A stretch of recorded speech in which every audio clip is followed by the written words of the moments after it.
નમસ્કાર વિદ્યાર્થી મિત્રો, વેદ ક્લાસની અંદર આપણું બધાનું સ્વાગત છે. ઓનલાઈન ક્રેશ કોર્સ અમે વેદ ક્લાસ લાવી રહ્યા છીએ. આ ક્રેશ કોર્સ ફક્ત ને ફક્ત ગુજરાતી માધ્યમના જે વિદ્યાર્થી મિત્રો છે એના માટે લઈ આવેલી છે. તો જો તમે વેદ ક્લાસ ન ઓળખતા હોય તો અમે 200થી વધારે સ્કૂલને અમારી સર્વિસ પ્રોવાઈડ કરી રહ્યા છીએ અને અમારી સર્વિસનો સાથે સાથે લાભ 10,000 જેટલા વિદ્યાર્થી મિત્રો પણ લઈ રહ્યા છે. હવે આ વેદ ક્લાસ ખાસ શા માટે છે અને એ પણ ઓનલાઈન ક્રેશ કોર્સ છે એ શા માટે ખાસ છે, તો એના અમારા જે ફીચર્સ છે એના વિશે અમે થોડીક વાત કરવા જઈ રહ્યા છીએ અહીંયા. કે પહેલી વસ્તુ કે આ ક્રેશ કોર્સની અંદર દરરોજનું 3 કલાકનું લાઈવ લેક્ચર રહેશે અને સાથે સાથે જે લાઈવ લેક્ચર છે એની ડીપીપી અને સાથે સાથે વીકલી ટેસ્ટ પણ રહેશે. અને આની સાથે સાથે જે પણ થિયરી છે અને પ્રેક્ટિસ ટેસ્ટ પણનું પણ આપણે ઓનલાઈન ક્રેશ કોર્સમાં સંપૂર્ણપણે સારી રીતે આયોજન બદ્ધ કરેલું છે. અને તમને આ ક્રેશ કોર્સની અંદર તમારો જે પ્રોગ્રેસિવ રિપોર્ટ છે એ ડેઇલી પ્રોગ્રેસિવ રિપોર્ટ પણ તમને અહીંયા પ્રાપ્ત થશે. સાથે સાથે મટીરિયલ્સમાં અમે શું આપશું, તો અહીંયા જે પણ લાઈવ લેક્ચર લેવાય છે એ લાઈવ લેક્ચરનું તમને રેકોર્ડિંગ મળી રહેશે, જેને કારણે તમે એનો ગમે ત્યારે ઉપયોગ કરી શકો છો. સાથે સાથે જે લાઈવ લેક્ચર્સમાં તમને ભણાવેલું છે એ લાઈવ લેક્ચર્સના લેક્ચર નોટ્સ તમને પ્રોવાઈડ કરવામાં આવશે. સાથે સાથે જે પણ ડીપીપી તમને આપવામાં આવી છે, જે તમે એપમાં ડીપીપી આપો છો એની તમને પીડીએફ જનરેટ થયેલી ફાઇલ પણ તમને લોકોને પ્રાપ્ત થઈ શકે છે with answer key and solution. એ ખાસ બાબત છે. તો ફટાફટ આપણે વેદ ક્લાસની એપ છે એ ડાઉનલોડ કરીએ, બરોબર છે. પ્લે સ્ટોરમાં જઈએ અને વેદ ક્લાસની એપ ડાઉનલોડ કરીએ. તમને કંઈક આ રીતની વેદ ક્લાસની એપ તમારા પ્લે સ્ટોરમાં દેખાશે. એને ડાઉનલોડ કરીએ અને વેદ ક્લાસનો જે ક્રેશ કોર્સ છે એમાં આપણે વિદ્યાર્થી મિત્રો તમે લોકો જોડાવ અને ફોર મોર ઇન્ક્વાયરી કોન્ટેક્ટ અસ. ચાલો જો આજે ડી અને એફ બ્લોક. ઓકે, હવે ડી અને એફ બ્લોક સાથે જે કમ્બાઇન્ડ ચેપ્ટર છે એ છે સંકીર્ણ સંયોજન. ઓકે, એટલે જેવું આપણે ડી અને એફ બ્લોક પૂરું થશે એટલે સંકીર્ણ સંયોજન પણ સાથે પૂરું થશે, કારણ કે સંકીર્ણ સંયોજન અને ડીએફ બ્લોક એક જોટા સ્વરૂપે એવું છે. પહેલી વસ્તુ ડીએફ બ્લોક ચાલુ કરીએ. જો અહીંયા મેં જેટલી વસ્તુ લખેલી છે આ બધી વસ્તુ છે ને ડીએફ બ્લોક તમારે ક્યાંય વાંચવાની જરૂર નથી. આ તમારી પાસે જેટલી પણ થિયરીઓ છે, બરોબર છે, આની લેક્ચર નોટ તમારી પાસે હોય ને, હું તો એમ કહું એનસીઆરટી તમે પછી પકડતા નહીં ડીએફ બ્લોક માટે, કારણ કે એટલી વસ્તુ મેં વ્યવસ્થિત એક એક લીટીમાં પોઈન્ટ ટુ પોઈન્ટ લખી નાખી છે ને કે તમને લોકોને સરળતા રહેશે. પહેલી વસ્તુ કે કયા સમૂહ, તો આપણને ખબર છે 13 થી 12 સમૂહ હોય. એની અંદર આવર્ત છે એ 4થો, 5મો, 6થો અને 7મો છે. એમાં એફ બ્લોક હોય, જેમાં એફ બ્લોકમાં 6થો અને 7મો આવર્ત, જેને તમે લોકો 5F 4F કક્ષક અને 5F કક્ષક તરીકે ઓળખી શકો છો. ડી વિભાગના તત્વોને સંક્રાંતિ તત્વ, એફ ના આંતર સંક્રાંતિ. બીકોઝ ઓફ સંક્રાંતિ તત્વના પછીના ભાગમાં એ આવે છે એટલે અંદરના ભાગમાં આવે છે એટલે એને આંતર સંક્રાંતિ કહેવાય છે. અને ખાસ કરીને જે ડી બ્લોક છે એના સંક્રાંતિ તત્વ શું કામ કહેવાય, કારણ કે એસ અને પી કક્ષકો વચ્ચેના જે રાસાયણિક ગુણધર્મ છે એની વચ્ચે સંક્રાંતિ પામે છે એટલે એને સંક્રાંતિ તત્વ કહેવાય. ધ્યાન આપજો. પ્રથમ જે આવર્ત છે ડી વિભાગમાં પ્રથમ આવર્ત કોષ્ટકનો એ 4થો આવર્ત થાય, બરોબર છે. આવર્ત કોષ્ટકનો જોવો તો 4થો આવર્ત, પણ ડી વિભાગનો પ્રથમ શ્રેણી થાય અથવા પ્રથમ આવર્ત કહેવાય. એ સ્કેન્ડિયમ થી ઝિંક સુધી હોય. દ્વિતીય છે એની 4D કક્ષક, સામાન્ય 3D, યટુરિયમ થી કેડમિયમ સુધી. પછી 5D થી લેન્થેનિયમ થી પછી 14 તત્વ છે ને, એટલે 58 થી 14 જે છે ને, એટલે 58 થી 71 સુધીના એ બધા જ કેમાં આવી જાય છે, સરી બધા એફ બ્લોકમાં આવી જાય. પછી હાફનિયમ અને મર્ક્યુરી. જ્યારે અહીંયા ચતુર્થ એટલે 6D કક્ષક, એક્ટેનિયમ થી કોપરનિશિયમ. એમાં એક્ટેનિયમ થી તો નહીં હોય, બરોબર છે, કારણ કે એક્ટેનિયમ થી તો એફમાં આવી જશે. એમાં ખાસ કરીને જો હવે એફ બ્લોકની શ્રેણીની વાત કરીએ તો સીરિયમ થી લ્યુટેશિયમ તરફ, જેમાં 4F કક્ષકો હોય, અને 7th આવર્ત એટલે કે છેલ્લો આવર્ત એમાં થોરિયમ થી લ્યુટેશિયમ સુધીનું હોય છે. લેન્થેનમ આવશે. ઓકે, લેન્થેનમ સુધીનું હોય છે. ધ્યાન આપજો. સંક્રાંતિ તત્વ કોને કહેવાય? પહેલી વસ્તુ સંક્રાંતિ તત્વ એને કહેવાય કે જેની ધરા અવસ્થા અથવા કોઈ પણ સામાન્ય ઓક્સિડેશન અવસ્થામાં ડી કક્ષકો જો અપૂર્ણ ભરાયેલા હોય. ધ્યાન આપજો, ડી કક્ષકો અપૂર્ણ ભરાયેલા હોય તો એને શું કહેવાય છે? સંક્રાંતિ તત્વ. દાખલા તરીકે 3D 4S2 3D5, આમાં ડી કક્ષકો અપૂર્ણ છે કારણ કે D1 થી D9 સુધીના ભરાયેલા હોય તો એ સંક્રાંતિ કહેવાય. હવે જો કોપરની ધરા અવસ્થામાં અહીંયા 3D10 છે, પણ એક ઇલેક્ટ્રોન ગુમાવીને ક્યુપ્રસ બને તોય 3D10, પરંતુ જો 2 ઇલેક્ટ્રોન ગુમાવીને જો અહીંયા કરે તો 3d9 થાય, કારણ કે પેલો ઇલેક્ટ્રોન 4s માંથી પછી 3d માંથી, એટલે સંક્રાંતિ તત્વ ગણાય છે.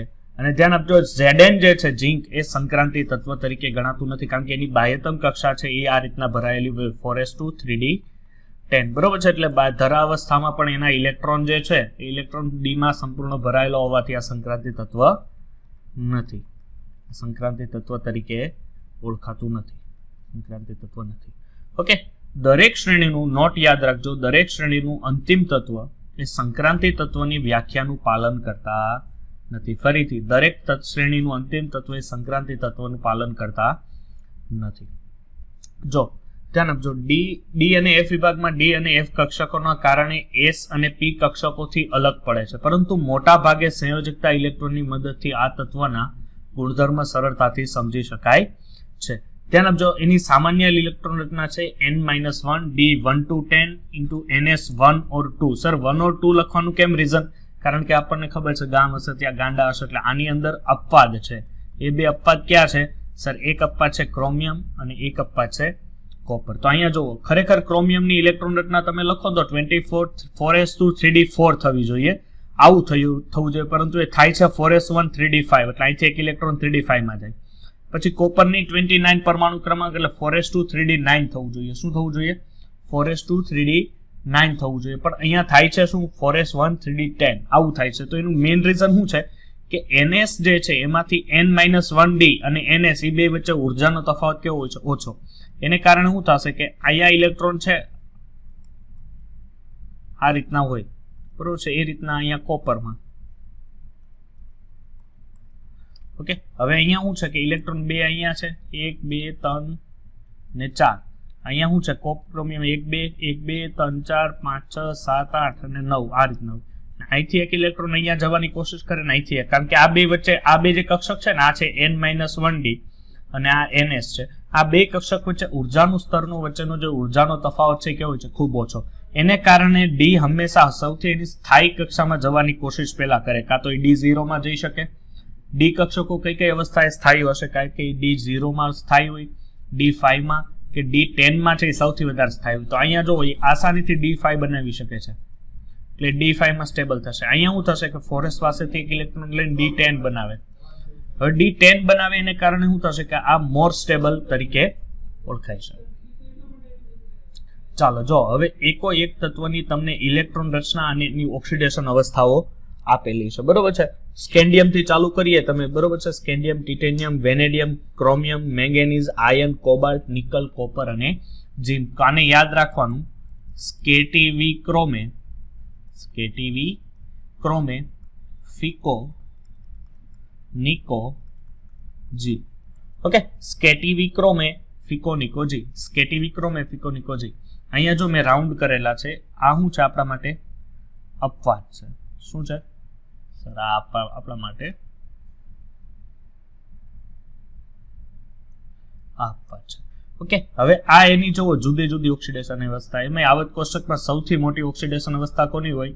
સર મેંગેનીઝ ને, કારણ કે મેંગેનીઝ પોતાના 7 બાહ્યતમ કક્ષામાં રહેલા 7 ઇલેક્ટ્રોનો દૂર કરી શકે છે. હવે જેટલી મેં એની રાઉન્ડ વાળી લખી છે ને, બધી રાઉન્ડ વાળી અવસ્થાઓ જે છે ને એ એની સ્થાયી ઓક્સિડેશન અવસ્થા છે. કેવી છે?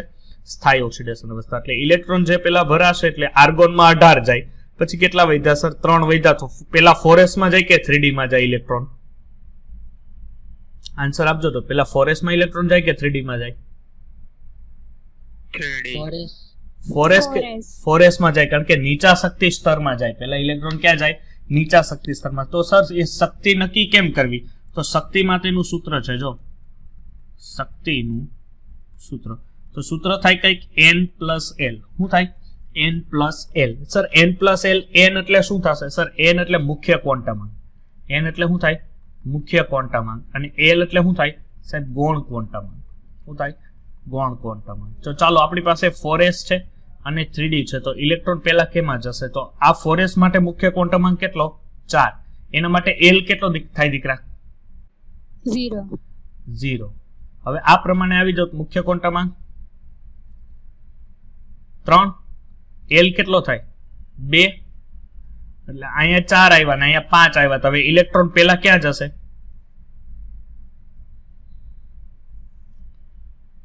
હલો, ઇલેક્ટ્રોન ક્યાં જશે પેલા? 4s માં જશે, કારણ કે એની શક્તિ ઓછી છે ને આની શક્તિ વધારે છે, એટલે હંમેશા નીચા શક્તિ સ્તરમાં ઇલેક્ટ્રોન પેલા ભરાય પછી ઊંચા શક્તિ સ્તરમાં. એટલે શક્તિ નક્કી કરવાનું આ સૂત્ર યાદ રાખજો, n+n. મેં આગળ ભણાવ્યું છે. ચાલો, જો તમારી પાસે દ્વિતીય સંક્રાંતિ શ્રેણી છે, એના ઉપર એક નજર મારી લેજો. દ્વિતીય સંક્રાંતિ શ્રેણી ઉપર કઈ રીતે છે. ઓકે,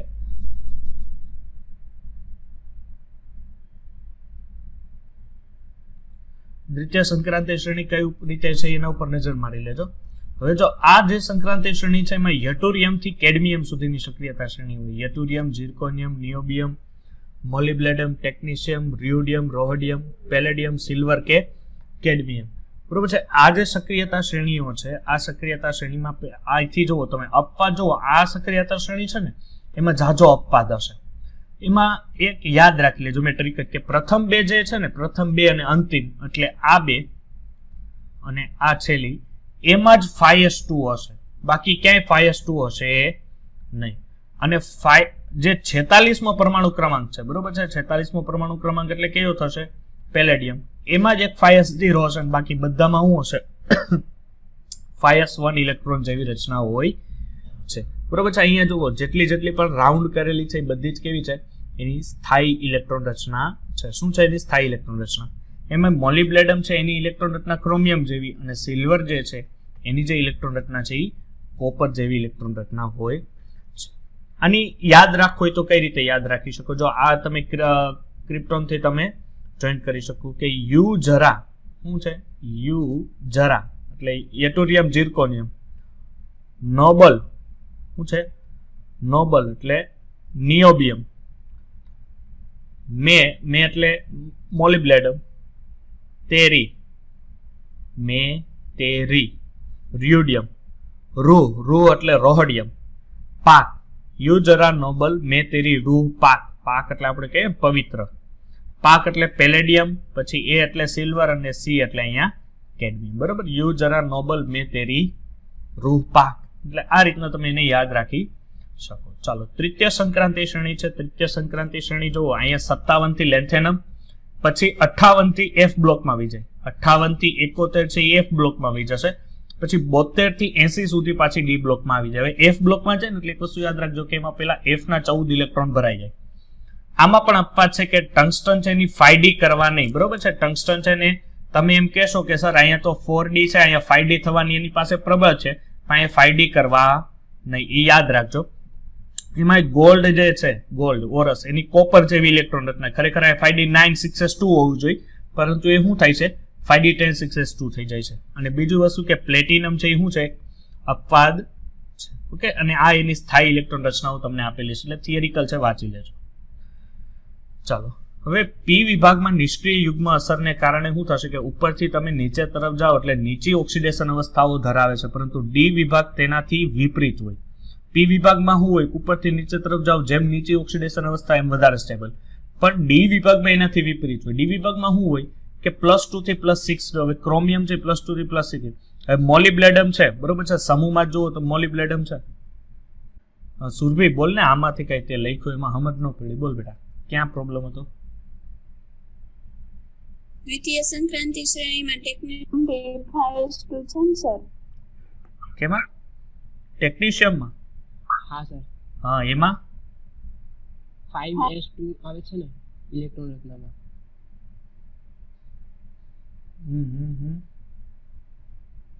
એક મિનિટ ચેક કરી લો.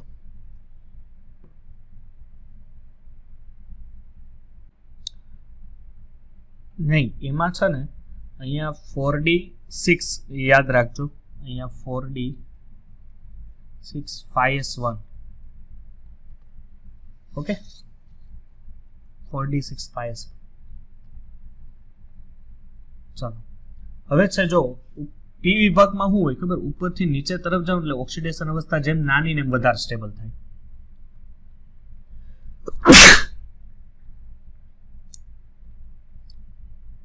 એક મિનિટ.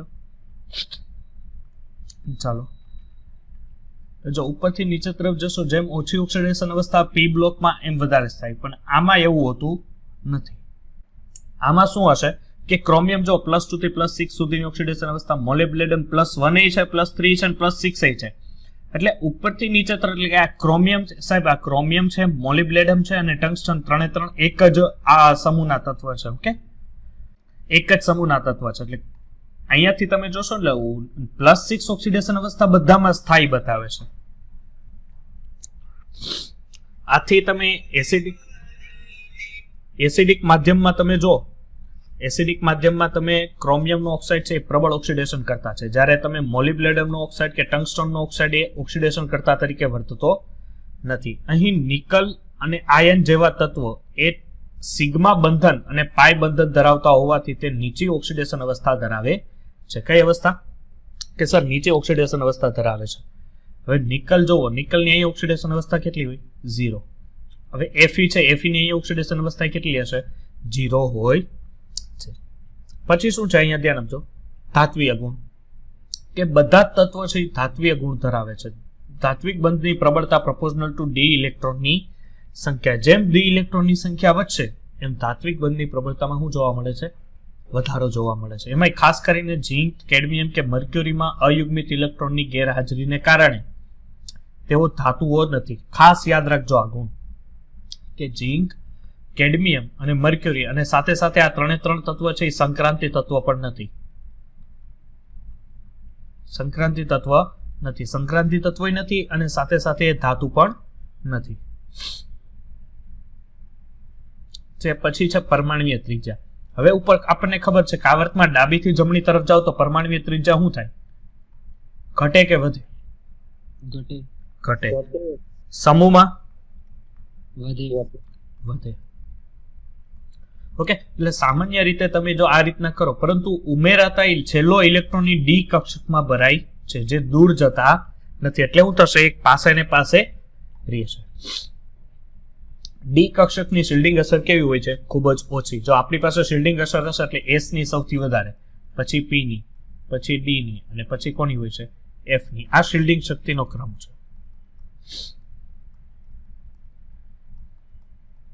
કોનો? શિલ્ડિંગ શક્તિનો આ ક્રમ છે. ચોખ્ખી રીતે આપણે જોઈએ ને તો પ્રોટોન અને ઇલેક્ટ્રોન વચ્ચે આકર્ષણમાં શું થાય છે? વધારો. જો ચોખ્ખી રીતે પ્રોટોન અને ઇલેક્ટ્રોન વચ્ચે આકર્ષણમાં શું થાય છે? વધારો. અને પરમાણ્વીય અને આયનીય ત્રિજ્યામાં શું થાય છે? ઘટાડો થાય છે. ઓકે, હવે જો આ મેથડ જોજો કે પ્રથમ સંક્રાંતિ શ્રેણીના પરમાણ્વીય ત્રિજ્યા કરતા દ્વિતીય સંક્રાંતિ શ્રેણીની પરમાણ્વીય ત્રિજ્યા શું હોય છે? વધારો હોય છે. એટલે આ 3D છે એ પ્રથમ સંક્રાંતિ શ્રેણી થઈ, 4D છે દ્વિતીય સંક્રાંતિ અને 5D છે એ તૃતીય સંક્રાંતિ શ્રેણી થઈ. ઓકે, હવે અહીંયા ધ્યાન આપજો કે ધીરે ધીરે તમે 3D માંથી જો તમે 4D માં આવો તો પરમાણ્વીય ત્રિજ્યામાં શું થાય છે? વધારો જોવા મળે છે. પરંતુ તમે દ્વિતીય સંક્રાંતિ શ્રેણીથી અને તૃતીય સંક્રાંતિ શ્રેણીમાં જોશો તો 5D ના તત્વો પરમાણ્વીય લગભગ કદ કેવા છે? સમાન. એટલે દ્વિતીય અને તૃતીય સંક્રાંતિ શ્રેણીના કદ લગભગ કેવા છે? લગભગ સમાન છે. 3D કરતા 4D મોટા છે, નો ડાઉટ 4D મોટા છે, પરંતુ 4D અને 5D ઇલેક્ટ્રોન વચ્ચેની જે બે સંક્રાંતિ શ્રેણી છે, બે સંક્રાંતિ શ્રેણીમાં જે કદનો ફેરફાર છે, કદનો ફેરફાર એટલો તમે જોઈ શકતા નથી. તો આ કદનો ફેરફાર આવો છે, એનું મેઇન રીઝન શું હશે? કે 3D અને 5D સરખામણીમાં શું આવે છે કે એમાં કોઈ F કક્ષા નડતર રૂપ નથી. કેમાં? પ્રથમ સંક્રાંતિ શ્રેણી અને દ્વિતીયમાં. પરંતુ જો તમે દ્વિતીય કે તૃતીય તમે જુઓ તો આમની વચ્ચે F કક્ષકનો ઇન્વોલ્વમેન્ટ આવી જાય. હવે F કક્ષકો સર ઇન્વોલ્વમેન્ટ આવે તો કરે શું? જો પરંતુ 4D અને 5D ની સરખામણી વખતે 5D પહેલા ક્યાં જાય કે બધા ઇલેક્ટ્રોન 4F માં ભરાઈ જાય. ક્યાં? 4F માં ભરાઈ જાય. 4F કક્ષકમાં ઇલેક્ટ્રોન ભરાય છે એને કારણે એમાં લેન્થેનોઇડ શ્રેણી રચાય. કઈ રચાય? લેન્થેનોઇડ. જો બીજી સંક્રાંતિ શ્રેણીમાં કોઈ ફેર નહીં પડે, ખાસ યાદ તો બીજી સંક્રાંતિ શ્રેણીમાં કોઈ ફેર નહીં પડે, પરંતુ ત્રીજી સંક્રાંતિ શ્રેણી ભરાય નહીં પહેલા જો ત્રીજી સંક્રાંતિ શ્રેણી ચાલુ થાય એટલે લેન્થેનમ પછી અહીંથી F બ્લોકમાં 14 ઇલેક્ટ્રોન સુધી F કક્ષકમાં ભરાઈ જાય. 14 ઇલેક્ટ્રોન સુધી F કક્ષકમાં ભરાઈ જાય એટલે શું થશે? F ની શિલ્ડિંગ શક્તિ તો સૌથી ઓછી, એને કારણે શું થશે? બાહ્યતમ કક્ષા ઉપર એટેક કરશે ને એનું કદ કેવું કરી નાખશે? નાનું કરશે. એટલે 51 થી 71 4F, ત્યારબાદ થી 72 થી 5D માં ઇલેક્ટ્રોન ભરાય છે. આથી 4F નો ઇલેક્ટ્રોન ભરાવાને કારણે તેના પછી આવતા તત્વો જે 71 પછીના તત્વો છે એની ત્રિજ્યામાં શું જોવા મળે છે? નિયમિત ઘટાડો જોવા મળે છે. હવે જો પેલું 57 થી 71 છે એમાં કેટલા ઇલેક્ટ્રોન? 4f ના 14 ઇલેક્ટ્રોન વહી ગયા, 14 પ્રોટોન હોય, એને કારણે f ની શિલ્ડિંગ અસર કેવી?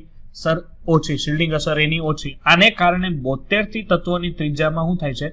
અસરમાં ઘટાડો જોવા મળે છે. 72 થી આગળ જાઓ એટલે પછી ઇલેક્ટ્રોન 5d માં જાય. હવે પેલા 4f માં આવી ગયો એટલે કેન્દ્રનો જે વીજભાર છે એ બાહ્યતમ કક્ષા ઉપર તો વધારે જોર કરવાનો, કારણ કે 5d પહેલા ભરાઈ ગયા ક્યાં? 4f, કારણ કે 4f ની શિલ્ડિંગ અસર તો 5d કરતા કેવી છે? ઓછી છે. હવે આ છે લેન્થેનાઇટ શ્રેણીમાં ભરાયેલા હોવાથી એને તમે લેન્થેનાઇટ સંકોચન તરીકે ઓળખી શકો છો. આથી 3d અને 4d આ તત્વોની ત્રિજ્યામાં જે તફાવત હોય છે તેટલો જ તફાવત 4d અને 5d માં જોવા મળતો નથી. એટલે જે પ્રથમ સંક્રાંતિ શ્રેણી અને બીજી સંક્રાંતિ, પ્રથમ સંક્રાંતિ શ્રેણી એટલે આપણે એને 3d કહીએ અને દ્વિતીય સંક્રાંતિ શ્રેણી છે એને આપણે 4d કહીએ. આ બે વચ્ચે જે ઉર્જાનો તફાવત હોય, ત્રિજ્યાનું જે તફાવત હોય, ધ્યાન આપજો, અહીંયા જે ત્રિજ્યાનો તફાવત હોય, આવો ત્રિજ્યાનો તફાવત બીજી અને ત્રીજી કક્ષા વચ્ચે હોતો નથી. એટલે મીન્સ કે દ્વિતીય સંક્રાંતિ શ્રેણી અને તૃતીય સંક્રાંતિ શ્રેણી એટલે 4d અને 5d વચ્ચે ત્રિજ્યાનો તફાવત ઓછો હોય કે વધુ હોય તો આપણે કહી શકીએ ત્રિજ્યાનો તફાવત ઓછો હોય છે. ઓકે, ચાલો 4d 5d અને 3d. ઓકે, 4d 5d અને 3d છે. ધ્યાન આપજો. તમારી પાસે ટિટેનિયમ છે, ઝિર્કોનિયમ છે, હાફનિયમ. હવે ટિટેનિયમ છે પ્રથમ સંક્રાંતિનું શ્રેણી, એના જ સમૂહનું નીચેનું તત્વ ઝિર્કોનિયમ અને એના જ સમૂહનું એ જ સમૂહનું ત્રીજું તત્વ હાફનિયમ. હવે જો ટિટેનિયમની કેટલી છે કે આપણે કહીએ તો 160 છે. ઓકે, આપણે 160 નહીં પરંતુ આપણે લઈએ કે આ ચાલો 160 જ લઈ લો. પછી અહીંયા લ્યો 160 નહીં પરંતુ 47. આની કેટલી હશે? તો સાહેબ આની 160 અને આની 159.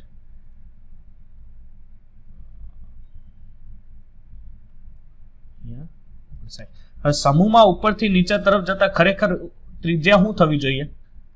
સર ત્રિજ્યા વધવી જોઈએ, પણ અહીંયા શું છે? અપવાદ છે. અહીંયા હાફ નિયમની જે ત્રિજ્યા છે એ ત્રિજ્યા શું થાય છે?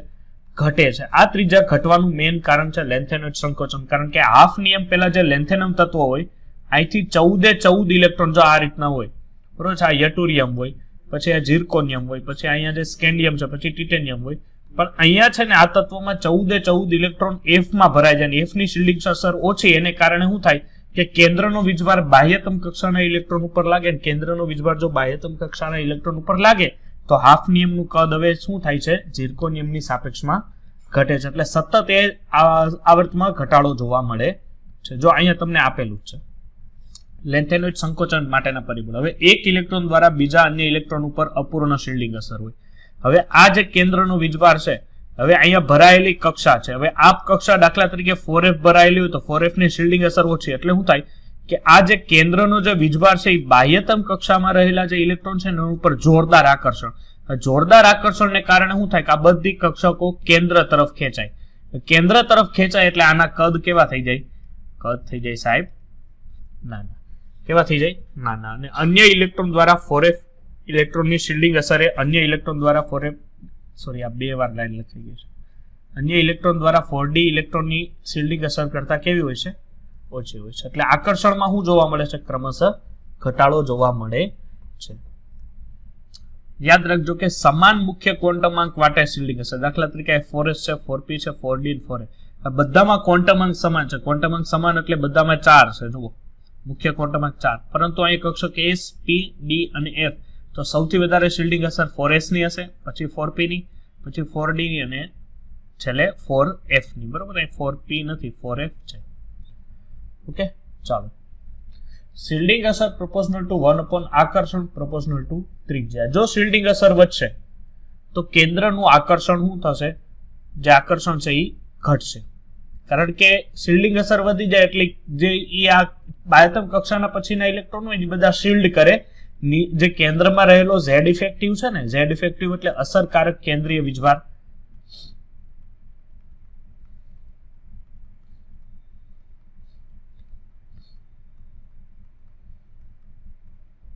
જે અસરકારક કેન્દ્રીય વીજભાર છે એ બાહ્યતમ કક્ષા ઉપર લાગતો નથી, એટલે આકર્ષણ શું થાય? ઘટે.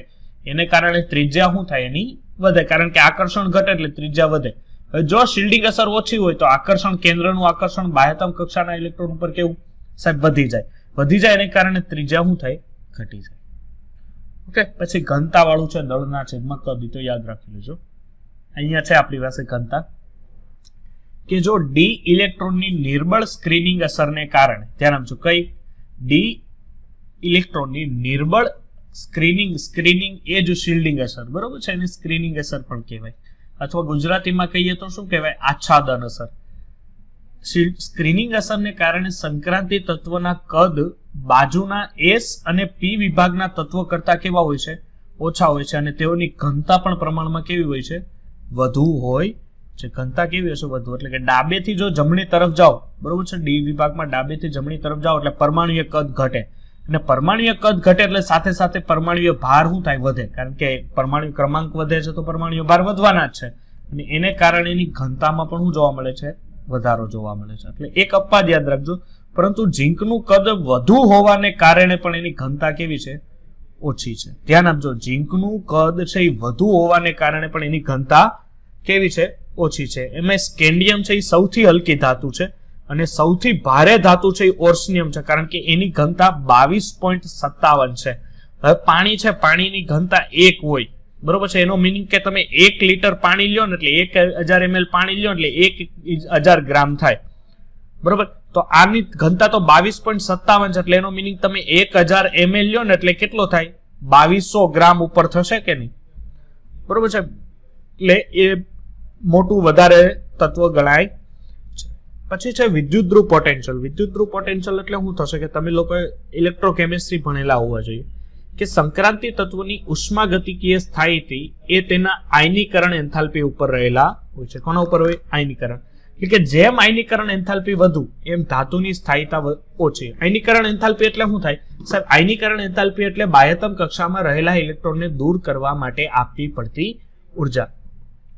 આ તો તમે સાદું જોયું, પરંતુ જો દ્રાવણમાં આયનીકરણ એન્થાલ્પી કરતા તે વિદ્યુત પોટેન્શિયલ પર વધારે આધાર રાખે. હવે સાદું એમને જો તત્વ હોય તો તમે આયનીકરણ એન્થાલ્પી ઉપર તમે આધાર રાખો, પણ દ્રાવણમાં શું લેવું પડે ખબર? જો દ્રાવણ હોય કોઈ પણ આ કમ્પાઉન્ડનું ડી બ્લોક, તો તમારે એમાં દ્રાવણમાં વિદ્યુત ધ્રુવ પોટેન્શિયલ લેવું પડે. ઓકે, તે મૂલ્ય જુદી જુદી પ્રક્રિયાઓના એન્થાલ્પી ફેરફાર પરથી નક્કી કરી શકાય છે. ત્યારબાદ સંક્રાંતિ તત્વની જુદી જુદી ઓક્સિડેશન અવસ્થાની સ્થાયીતા પણ વિદ્યુત ધ્રુવ પોટેન્શિયલ વડે માપી શકાય છે. દાખલા તરીકે રિડક્શન પોટેન્શિયલનું મૂલ્ય જેમ ઋણ, એમ જલીય માધ્યમમાં એની સ્થાયીતા કેવી? વધુ. અને સાથે સાથે છે હવે ઈ સેલના મૂલ્યો પરથી. ઈ સેલ આપણને ખબર જ છે, E0 સેલ એટલે શું થાય? પ્રમાણિત વિદ્યુત ધ્રુવ, ધ્યાન આપજો, પ્રમાણિત વિદ્યુત ધ્રુવ પોટેન્શિયલ. ઓકે, પ્રમાણિત વિદ્યુત ધ્રુવ પોટેન્શિયલ તરીકે ઓળખાય છે. હવે તમારી પાસે અહીં વેનેડિયમ છે અને શું છે? ક્રોમિયમ છે. તો મેંગેનીઝ અને કોબાલ્ટ છે પ્રબળ ઓક્સિડેશન કરતા છે, જ્યારે વેનેડિયમ અને ક્રોમિયમ શું છે? પ્રબળ રિડક્શન કરતા તરીકે વર્તી શકે છે.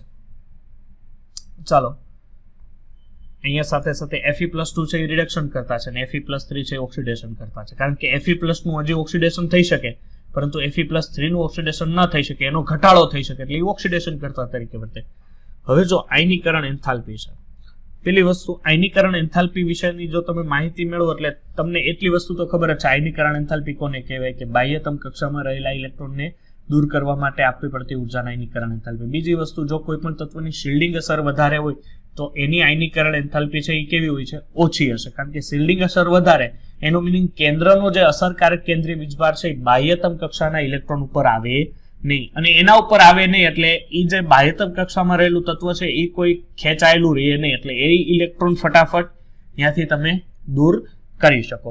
ઓકે, એ તો સિમ્પલ જ થઈ ગયું. પણ એક વસ્તુ છે કે પ્રથમ આયનીકરણ એન્થાલ્પી, દ્વિતીય આયનીકરણ એન્થાલ્પી, તૃતીય, તો સૌથી વધારે આયનીકરણ એન્થાલ્પી આપણે જોઈએ તો પ્રથમ કરતા દ્વિતીય આયનીકરણ એન્થાલ્પી વધારે હોય, અને દ્વિતીય કરતા પણ તૃતીય આયનીકરણ એન્થાલ્પી એનાથી પણ વધારે હોય. એનું મેઇન રીઝન છે કે કેન્દ્રમાં પ્રોટોન વધી જાય. કેન્દ્રમાં શું થાય કે સર? કેન્દ્રમાં પ્રોટોન વધી જાય. જો ઉદાહરણ સિવાય તમને નહીં આવડે, મેંગેનીઝ છે, મેંગેનીઝનો પરમાણુ ક્રમાંક કેટલો થાય સર? 25. ઓકે, મેંગેનીઝ છે, એની ઇલેક્ટ્રોન રચના લખું તો આર્ગોન, આર્ગોન પછી શું થશે સર? 4s2 3d5. ચાલો હવે ઇલેક્ટ્રોન રચના લખો એટલે પ્રથમ ઇલેક્ટ્રોન અહીંયા દ્વિતીય અને તૃતીય ઇલેક્ટ્રોન, ચાલો એક ઇલેક્ટ્રોન ગુમાવું તો Mn પ્લસ થાય. શું થાય? Mn plus. તો હવે અહીંયા જુઓ આર્ગોન, અહીંયા બનશે 4s1 3d5. જો 4s1 3d5. હવે કેન્દ્રમાં પ્રોટોન કેટલા હશે? આને કયો તો મને, કેન્દ્રમાં પ્રોટોન કેટલા હશે? 6 ન હોય, 25 હોય. એનો પરમાણુ ક્રમાંક 25 છે. ઓકે, ચાલો 25 પ્રોટોન છે અને 12 ઇલેક્ટ્રોન કેટલા છે? 24 છે. જો 5 5 ને 6 6 ને 18 24 ઇલેક્ટ્રોન છે. એટલે અસરકારક કેન્દ્રીય વીજભાર ઇલેક્ટ્રોન કરતા વધારે છે, એટલે આની ઇલેક્ટ્રોન રચના દૂર થાય. હવે જો દાખલા તરીકે હું અહીંયા +2 કરું એટલે હજી એક ઇલેક્ટ્રોન ગુમાવું એટલે અહીંયા થશે 4s0 3d5. 4s0 3d5 manganese છે 25. હવે આની અંદર પ્રોટોન કેટલા? સર પ્રોટોનમાં કોઈ ફેરફાર ન થાય, પણ ઇલેક્ટ્રોન 23 થઈ ગયા, કારણ કે 2 દૂર કર્યા ને 25 માંથી, એટલે ઇલેક્ટ્રોન 23 થઈ ગયા. એટલે અસરકારક કેન્દ્રીય વીજભાર દૂર થયો. એટલે આ થઈ તમારી પ્રથમ આયનીકરણ એન્થાલ્પી. તો તમે એક મને વસ્તુ કહી શકો, સર પ્રથમ આયનીકરણ એન્થાલ્પી કરતા દ્વિતીય આયનીકરણ એન્થાલ્પી મારે વધારે આપવી પડે, સાચું કે નહીં? હા. ચાલો હવે જો હું તૃતીય આયનીકરણ એન્થાલ્પી દૂર કરું એટલે અહીંયા +3 કરું ને 25 કરું, હવે મારે ત્રીજો ઇલેક્ટ્રોન ક્યાંથી દૂર કરવાનો થાય ભાઈ? 3d5. અને 3d5 છે એ સૌથી સ્ટેબલ છે. હા, આપણને ખબર છે ડી ની છે એ આ 3 અવસ્થામાં સૌથી સ્થાયી હોય, ત્યારે ઇલેક્ટ્રોન નો ફેરફાર કરવો આપણા માટે બહુ મુશ્કેલ પડે. તો અહીંથી હવે 3d5 માંથી, એટલે આની અંદર હવે પ્રોટોન કેટલા હશે? 25 જ હશે. ઇલેક્ટ્રોન કેટલા થઈ ગયા હશે? 22, કારણ કે 2 આમાંથી ને 1 આમાંથી, એટલે 3 દૂર થયા હશે. એટલે તૃતીય આયનીકરણ એન્થાલ્પી તો સૌથી વધારે હોય. એટલે આપણને એક વસ્તુ સાબિત થઈ કે પ્રથમ આયનીકરણ એન્થાલ્પી કરતા દ્વિતીય અને દ્વિતીય આયનીકરણ એન્થાલ્પી કરતા તૃતીય છે એ વધારે સ્ટેબલ છે. જો આ એક માહિતી છે, આટલી થોડીક તમે એમનો નોટ છે એ નજર મારી લેજો, બરોબર છે? વાંચવા માટેની છે.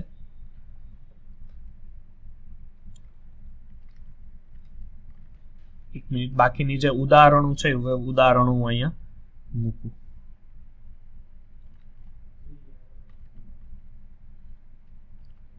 તમે આ ઉદાહરણ આ બધા સોલ્વ કરો. જો આ ઉદાહરણ છે પ્રથમ, દ્વિતીય, પછી મને સમજાવજો હમણાં તૃતીય ને ચોથું. ઓકે,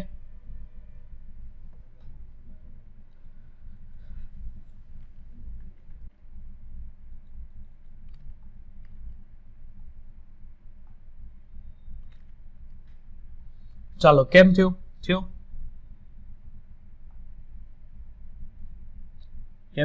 તમારાથી? હા સર. ચાલો બોલો શું? મેંગેનીઝ અને ક્રોમિયમ છે, આમાં કોની દ્વિતીય આયનીકરણ એન્થાલ્પી વધારે હશે? કારણ કે +1 તો છે એટલે તમારે દ્વિતીય આયનીકરણ એન્થાલ્પી જોવાની. ક્રોમિયમની થશે. પહેલી વસ્તુ શું કરવી પડે? 2 ની ઇલેક્ટ્રોન રચના લખવી પડે. +1 કરીને ઇલેક્ટ્રોન રચના લખજો. એટલે આની શું થાય સર? Argon 4s1 3d5. આની શું થાય? ક્રોમિયમની ધ્યાન રાખજો, ક્રોમિયમ છે 24 પરમાણુ ક્રમાંક ભલે હોય પણ એ અપવાદ વાળી ઇલેક્ટ્રોન રચના છે, એટલે એની થાય 4s0 3d5. કારણ કે 4s1 હોય, 1 ઇલેક્ટ્રોન મેં દૂર કરી દીધો એટલે 3d5 માંથી. તો ઓબ્વિયસલી ખરેખર મેંગેનીઝ પેલા આવે કે ક્રોમિયમ આવે? આવર્તમાં જોઈએ તો KTV ક્રોમે ફીકો નિકો જી. એટલે આવર્તમાં ડાબીથી જમણી તરફ જાવ, આયનીકરણ એન્થાલ્પી શું થાય? વધે કે ઘટે? આયનીકરણ એન્થાલ્પી શું થાય આવર્તમાં ડાબીથી જમણી તરફ જાવ તો? આવર્તમાં વધે. તો ખરેખર ક્રોમિયમ કરતા મેંગેનીઝ ની વધારે હોવી જોઈએ ને? હા, તો અહીંયા ક્રોમિયમ ની વધારે છે. એનું મેઇન રીઝન તમે જો અમે ઇલેક્ટ્રોન રચના લખીને એના ઉપરથી આપી શકો. આને હવે બીજો ઇલેક્ટ્રોન મેંગેનીઝ ને દૂર કરવો હોય તો 4s માંથી થાય. હવે આનો ઇલેક્ટ્રોન બીજો 5d માંથી થાય. તો કેમાં વધારે ઉર્જા આપવી પડે? મેંગેનીઝ ને કે ક્રોમિયમ ને?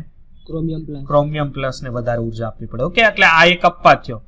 હજી એક છે, જો Fe+2 ને Fe નો પરમાણુ ક્રમાંક કેટલો થાય? 26. +2 વાળી ઇલેક્ટ્રોન રચના લખજો એટલે શું થશે? આર્ગોન. અહીંયા શું થશે? 4s0 3d6. અને અહીંયા શું થશે? મેંગેનીઝ ને +2 વાળી ઇલેક્ટ્રોન રચના લખો એટલે એનો પરમાણુ ક્રમાંક થાય 25. તો આર્ગોન 4s0 3d5. ચાલો હવે તમારી પાસે Fe અને મેંગેનીઝ છે, એટલે ખરેખર Fe ની તૃતીય આયનીકરણ એન્થાલ્પી વધારે હોવી જોઈએ ને? પણ અહીંયા મેંગેનીઝની છે. તમને આન્સર ખબર છે? જો અહીંયા રહ્યો, આની તૃતીયાયનીકરણ એન્થાલ્પી તમારે ક્યાંથી દૂર કરવાની થાય? સર મારે 5D માંથી થાય. 5D એ પણ 5D5 માંથી, સોરી 3D5 માંથી, અને મારે અહીંયા 3D6 માંથી. સાહેબ કેમ અહીંયા સમજાણું નહીં? કારણ કે આની અંદર 4 અયુગ્મિત હોય અને 1 યુગ્મિત હોય, અને આની અંદર 5 કેવા છે? સર 5 યુગ્મિત છે. એટલે યુગ્મિતને છેડછાડ કરવી આપણા માટે મોટામાં મોટી મિસ્ટેક કહેવાય. કારણ કે આમાંથી તો એક યુગ્મિત છે, એટલે હું તરત જ ઇલેક્ટ્રોન દૂર કરી શકીશ. એટલે એક આ આપવા દે છે મેંગેનીઝ અને Fe વાળો. ત્યારબાદ જો ક્રોમિયમ અને કોપરની દ્વિતીયાયનીકરણ એન્થાલ્પી વધારે, ઓબ્વિયસલી સર વધારે જ હોય ને, કારણ કે એમાંથી 4s માંથી એક ઇલેક્ટ્રોન જાય, પછી તમારે ક્રોમિયમમાં 3D5 માં જવું પડે અને કોપરમાં 3D10 માં જવું પડે, બરોબર છે? એટલે અહીંયા તકલીફ પડે. બીજું છે કે મેંગેનીઝ અને ઝિંકમાં પણ તૃતીયક આયનીકરણ એન્થાલ્પી કેવી હોય છે? વધારે હોય છે. બોલો આ બે સમજાશે કે સમજાવું? ત્રીજું અને ચોથું હવે છે જો ગલન બિંદુ અને ઉત્કલન બિંદુ. તો ગલન બિંદુ અને ઉત્કલન બિંદુ વિશેની જો માહિતી લઈએ તો અયુગ્મિત જે ડી ઇલેક્ટ્રોનની હાજરી હોય, કેની? અયુગ્મિત ડી ઇલેક્ટ્રોનની હાજરી હોય, એને કારણે શું થાય કે ધાત્વિક પ્રબળતા વધે. ધાત્વિક પ્રબળતા વધે એને કારણે શું થશે કે એના ગલન બિંદુ અને ઉત્કલન બિંદુ કેવા જાય છે? સર એ ઊંચા જાય છે. ઓકે, ખાસ કરીને મધ્યમાં રહેલા જે તત્વો છે એના ગલન બિંદુ અને ઉત્કલન બિંદુ ઊંચા હોય, કારણ કે એની ખબર છે આપણને કે એમાં સૌથી વધારે અયુગ્મિત ઇલેક્ટ્રોન હોય, જેમાંથી એમાં જો ઝિંક અને કેડમિયમ અને મર્ક્યુરીના ગલન બિંદુ કેવા હોય છે? નીચા. કારણ કે એની અંદર અયુગ્મિત ઇલેક્ટ્રોન ન હોય ડી, પરંતુ બધા જ કેવા હોય? યુગ્મિત ઇલેક્ટ્રોન. અપવાદ જુઓ કે મેંગેનીઝ, ટેકનિશિયમ અને રેનિયમ એમાં 5 અયુગ્મિત ઇલેક્ટ્રોન હોવા છતાં તેઓના ગલન બિંદુ પ્રમાણમાં કેવા છે? નીચા છે. ધ્યાન આપજો, 5 ઇલેક્ટ્રોન અયુગ્મિત છે છતાંય હજી તમે સર અહીંયા ઉપર કહી રહ્યા શરત કે જેમાં અયુગ્મિત ઇલેક્ટ્રોન હોય એના ગલન બિંદુ ઉત્કલન બિંદુ ઊંચા. પાછું તમે અપવાદે મૂકી દીધું કે મેંગેનીઝ છે, ટેકનિશિયમ છે, રેનિયમ છે. ઓકે, ત્રણેય એક જ સમૂહના તત્વ છે, એમાં 5 અયુગ્મિત ડી ઇલેક્ટ્રોન છે છતાં એના ગલન બિંદુ ઉત્કલન બિંદુ કેમ નીચા? તો એનું રીઝન જુઓ, કારણ કે સ્થાયી ઇલેક્ટ્રોન રચનાને કારણે ઇલેક્ટ્રોન પર કેન્દ્રનું આકર્ષણ વધતું પ્રવર્તતું હોય છે, એટલે સરળતાથી વિસ્થાનીકૃત થતા નથી. આથી ધાત્વિક બંધની પ્રબળતા ઘટે છે. હવે શું થાય ખબર? જો આ રીતનું હોય. હવે આ અહીંયા જોઈએ ને તો આ પોઈન્ટ ઉપર ઇલેક્ટ્રોન આવી રીતના હોય. ઓકે, અને બાહ્યતમ કક્ષામાં 5 અયુગ્મિત ઇલેક્ટ્રોન છે. ઓકે, હવે આને કારણે શું થશે કે આ બની ગયો ને, આ બની ગયું પરમાણુ કર્નલ. શું કહેવાય આને? પરમાણુ કર્નલ. પરમાણુ કર્નલ છે ને બાહ્યતમ કક્ષાનું હોય ને એને વિસ્થાનીકૃત ઇલેક્ટ્રોન. હવે તમને એક ખબર હશે કે પરમાણુ કર્નલ અને વિસ્થાનીકૃત ઇલેક્ટ્રોનની મદદથી ધાત્વિક બંધ બને. ઓકે, પણ અહીંયા હું કીધું કે ધાત્વિક પ્રબળતા વધે તો ગલન બિંદુ ઉત્કલન બિંદુ ઊંચા થાય. હવે શું થાય કે અહીંયા પરમાણુ જે વિસ્થાનીકૃત ઇલેક્ટ્રોન છે ને, વિસ્થાનીકૃત ઇલેક્ટ્રોન જે કેન્દ્રનો જે વીજભાર છે એને કારણે આ વિસ્થાનીકૃત ઇલેક્ટ્રોન થતા નથી. અને વિસ્થાનીકૃત ઇલેક્ટ્રોન જો એ ન થાય, તેનો જો વિસ્થાનીકૃત ઇલેક્ટ્રોન ન થાય એનો મિનિંગ એ ધાત્વિક બંધ બનાવશે નહીં. અને ધાત્વિક બંધ બનાવશે નહીં એને કારણે એના ગલન બિંદુ અને ઉત્કલન બિંદુ કેવા હોય છે? નીચા. પણ ખાસ કોના માટે? મેંગેનીઝ, ટેકનિશિયમ અને રેનિયમ. એટલે ખાસ યાદ રાખજો. ઓકે, ચાલો હવે ચુંબકીય ગુણ છે કે ચુંબક વિશે માહિતી, કે પદાર્થ પર બાહ્ય ચુંબકત્વ ક્ષેત્ર જો તમે લગાડો, બરોબર છે, બાહ્ય કોઈ ચુંબક એની નજીક લાવો, કોઈ પણ પદાર્થ હોય તમારી પાસે ડી વિભાગમાંથી કોઈ પણ તત્વ હોય એની પાસે જો બાહ્ય આજુબાજુ ચુંબક મૂકો તો શું ફેરફાર થાય? બે ફેરફાર થાય. એક થાય સર અનુચુંબકીય અને એક હોય પ્રતિચુંબકીય. અનુચુંબકીય એટલે કે જે તમે બાહ્યતમ ચુંબકીય ક્ષેત્ર લગાડ્યું છે એના તરફ એનું આકર્ષણ થાય, અને પ્રતિચુંબકીય એટલે કે બાહ્યતમ ચુંબકીય ક્ષેત્ર પર તરફ શું થાય છે? સર એનું અપાકર્ષણ થાય છે. જો આકર્ષણ થાય તો શું થાય? તો ખૂબ પ્રબળતાથી આકર્ષાય તો એ કાયમી ચુંબકીય બની જાય, અથવા એને તમે લોહ ચુંબક કહી શકો. અને અનુચુંબકીયની એ ચરમ સીમા ઉપર, એટલે એટલું એની સાથે એ તત્વ છે એ જોઈન્ટ થઈ જાય છે, બરોબર છે. એટલે આ ચુંબકીય ક્ષેત્ર બાહ્ય લગાડો તો એટલો ફેર પડે. બીજી વસ્તુ કે જો ચુંબકીય ચાકમાત્રા બે પ્રકારની હોય, એટલે જે ચુંબકીય ચાકમાત્રા હોય બે પ્રકારની હોય, કારણ કે અહીંયા તમે ઇલેક્ટ્રોન તમે જો ને તો આ ઇલેક્ટ્રોન છે ને પૃથ્વીની જેમ ગતિ કરે, એટલે ધરી ભ્રમણ કરે, પોતાની ધરી ઉપર ફરે અને સાથે પરિભ્રમણ કરે, એટલે કોણીય વેગમાન પણ એનું હશે, બરોબર છે. એટલે ધરી ભ્રમણ કોણીય વેગમાન અને કક્ષકીય એટલે આ રીતના પરિભ્રમણ પણ કરે.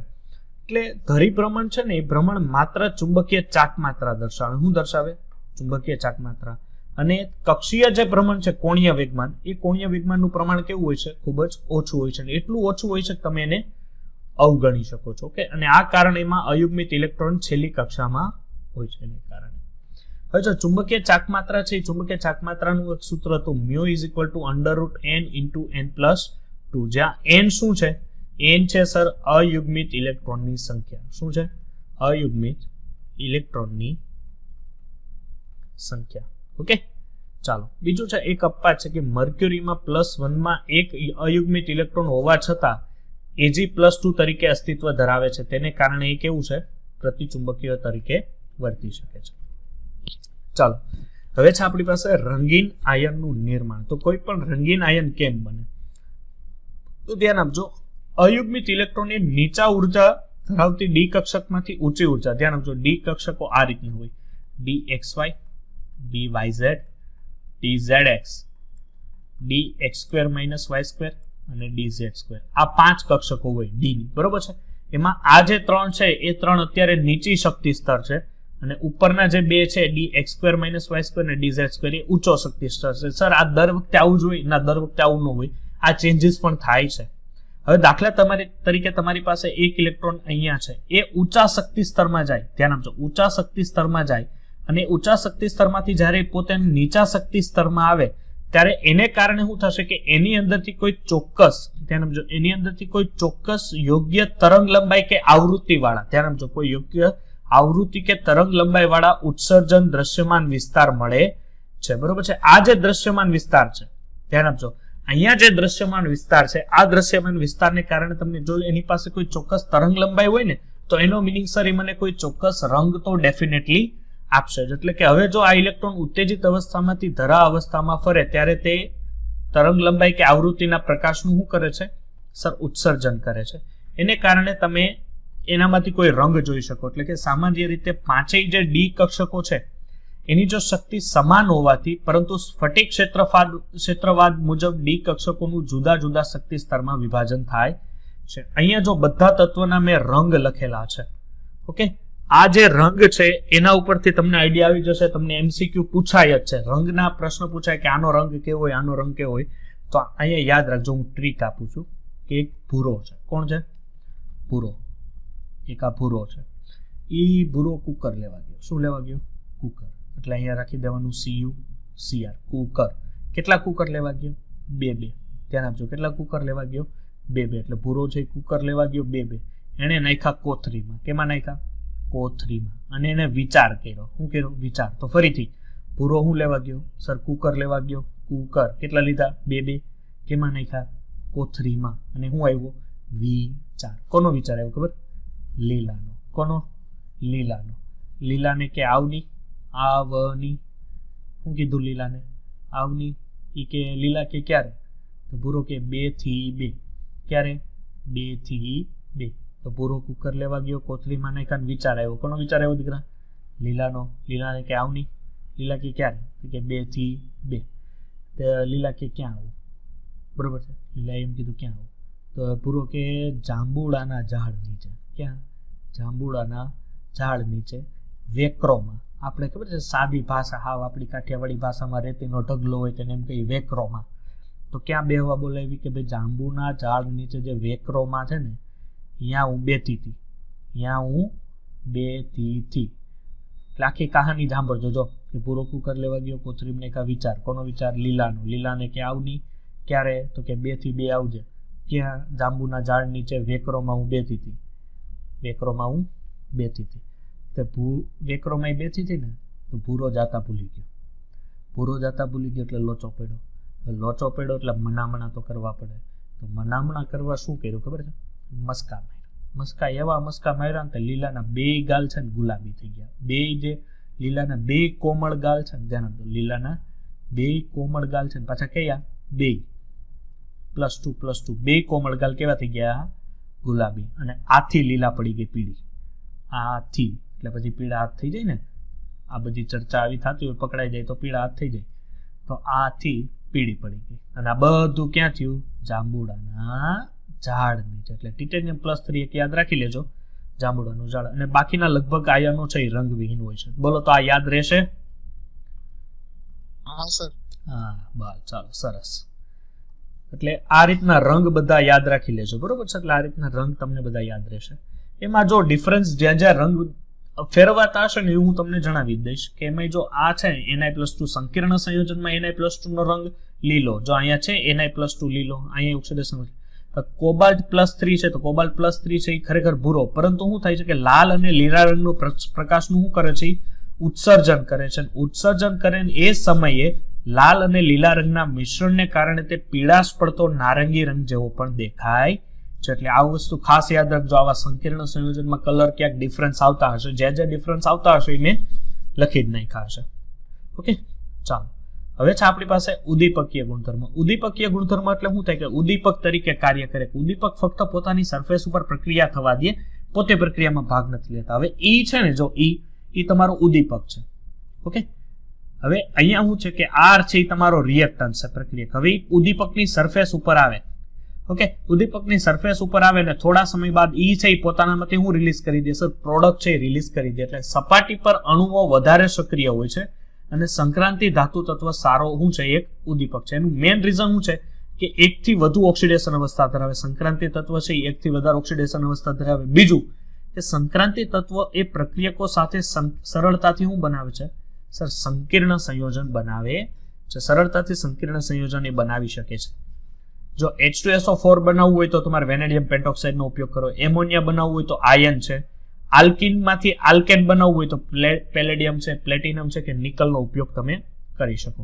હવે જો ઓક્સિડેશન અવસ્થાને આધારે ઉદ્દીપકીય ગુણધર્મ, જો અહીંયા આયોડિનની ઓક્સિડેશન અવસ્થા કેટલી સર, -1. અહીંયા કેટલી છે, 0. અહીંયા S ની કેટલી થશે ઓક્સિડેશન અવસ્થા, -1. અહીંયા છે S ની -2.